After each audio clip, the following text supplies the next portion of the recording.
আসসালামু আলাইকুম। আজকে আমি হাজির হয়েছি নতুন একটি ভিডিও নিয়ে। তো থাম্বনেল দেখে এবং আমার পেজটা দেখে বুঝতেই পারছেন যে ভিডিওটা কি নিয়ে। হ্যাঁ, আজকে দেখবো আমরা জাতীয় বিশ্ববিদ্যালয়ে নতুন পদ্ধতিতে ভর্তি কার্যক্রম বিস্তারিত। মানে কিভাবে হবে, কখন শুরু হবে, বিস্তারিত যা যা আছে তা আমরা আজকে দেখব। তো কথা না বাড়িয়ে শুরু করা যাক। তো প্রথমে আমরা দেখতে পাচ্ছি কি আবেদনের তারিখটা কি 21 জানুয়ারি 2025 থেকে 28 ফেব্রুয়ারি 2025 তারিখ পর্যন্ত। আমরা জানি যে এবার নতুন পদ্ধতিতে ভর্তি কার্যক্রম অনুষ্ঠিত হবে।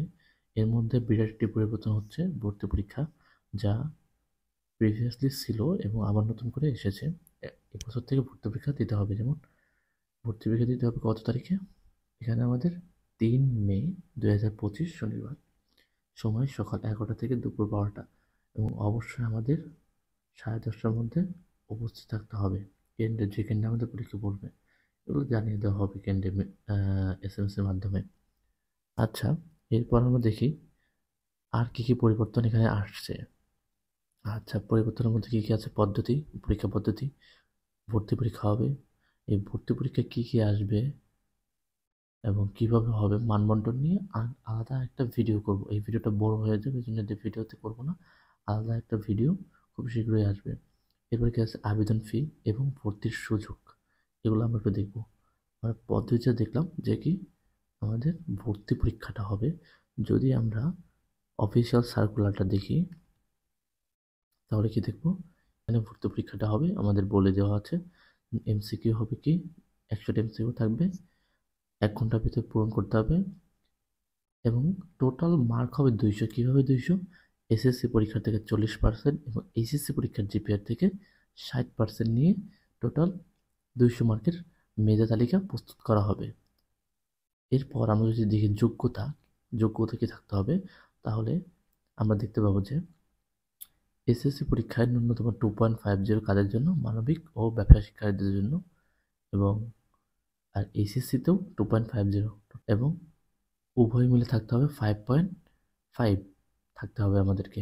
যদি আমরা এদিক দেখি বিজ্ঞান শাখা বা কারিগরি শিক্ষা বোর্ড, তাহলে কি দেখব যে SSC-তে তাদের বেশি থাকতে হবে। কি বেশি থাকতে হবে?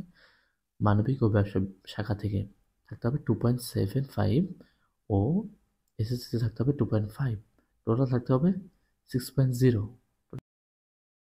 এই হলো আমাদের ভর্তি পরীক্ষার প্রাথমিক যে জিনিসগুলো বলা আছে এগুলো, এবং কি কি যোগ্যতা থাকবে এগুলো। আচ্ছা,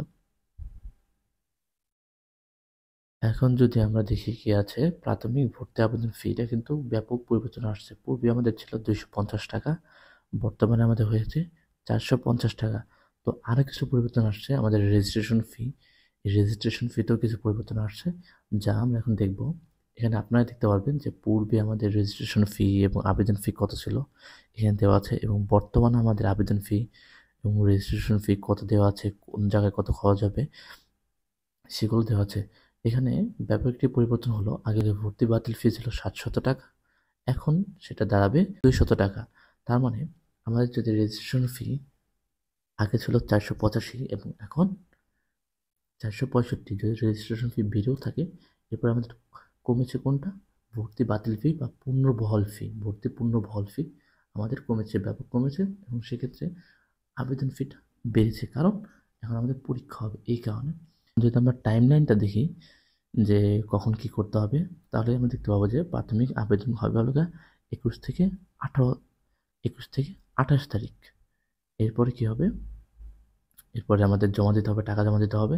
টাকা জমা দিতে হবে 22 থেকে 2 তারিখের ভিতরে টাকা জমা দিতে হবে, এবং কলেজ নিশ্চয়ন করবে 22 তারিখ থেকে 4 তারিখের ভিতরে, মানে জানুয়ারি 22 থেকে মার্চের 4 তারিখের মধ্যে কলেজকে আমাদের নিশ্চয়ন করবে যে আমরা ভর্তি হতে পারবো কিনা। কলেজ আমাদের নিশ্চয়ন করতে পারবে যে আমরা ভর্তি পরীক্ষা দিতে পারবো কিনা, এটা নিয়ে। আচ্ছা, এরপর যে আমরা আবেদন ফিটা দিয়েছি সেটা কলেজ দেবে 6 থেকে 12 তারিখ, মানে 6 থেকে 12 মার্চের ভিতরে কলেজ এটা গভর্নমেন্টকে পাঠিয়ে দেবে। আমাদের পরীক্ষা 3 মে, আমরা জানি 3 মে আমাদের পরীক্ষা। আচ্ছা, এখানে আর একটা জিনিস আছে, সেটা হলো কি যে আমাদের ভর্তি কয় ধাপে হবে? ভর্তি হবে প্রথমত 3 ধাপে। প্রথমটা হলো প্রথম মেধা তালিকা, এরপর প্রথম ও দ্বিতীয় রিলিজ স্লিপ। আমরা জানি আগে আমাদের তৃতীয় রিলিজ স্লিপ আসতো, কিন্তু এবার কোনো তৃতীয় রিলিজ স্লিপ থাকছে না। এবার শুধু হবে প্রথম ও দ্বিতীয় রিলিজ স্লিপ, কোনো তৃতীয় রিলিজ স্লিপ থাকছে না। এবং আরও কিছু বিস্তারিত আছে, যে পরীক্ষার মান বন্টন, এগুলো নিয়ে আরও কিছু বিস্তারিত আছে, যেগুলো নিয়ে খুব শীঘ্রই ভিডিও বানানো হবে এবং কীভাবে আবেদন করতে হবে সেটিও তোমাদেরকে দেখিয়ে দেওয়া হবে। আমাদের চ্যানেলে আরও অনেক ভিডিও দেওয়া আছে, এগুলো দেখতে পারেন। এই ভিডিওটা যাতে অন্যরা দেখতে পারে এই জন্য অবশ্যই ভিডিওটা শেয়ার করবেন এবং কমেন্টে আপনার মতামত এবং কোনো কিছু জিজ্ঞাসা থাকলে জানাবেন। আমরা সাথে সাথে উত্তর দেওয়ার সর্বোচ্চ চেষ্টা করব। তো আজকে এই পর্যন্তই। আল্লাহ হাফেজ।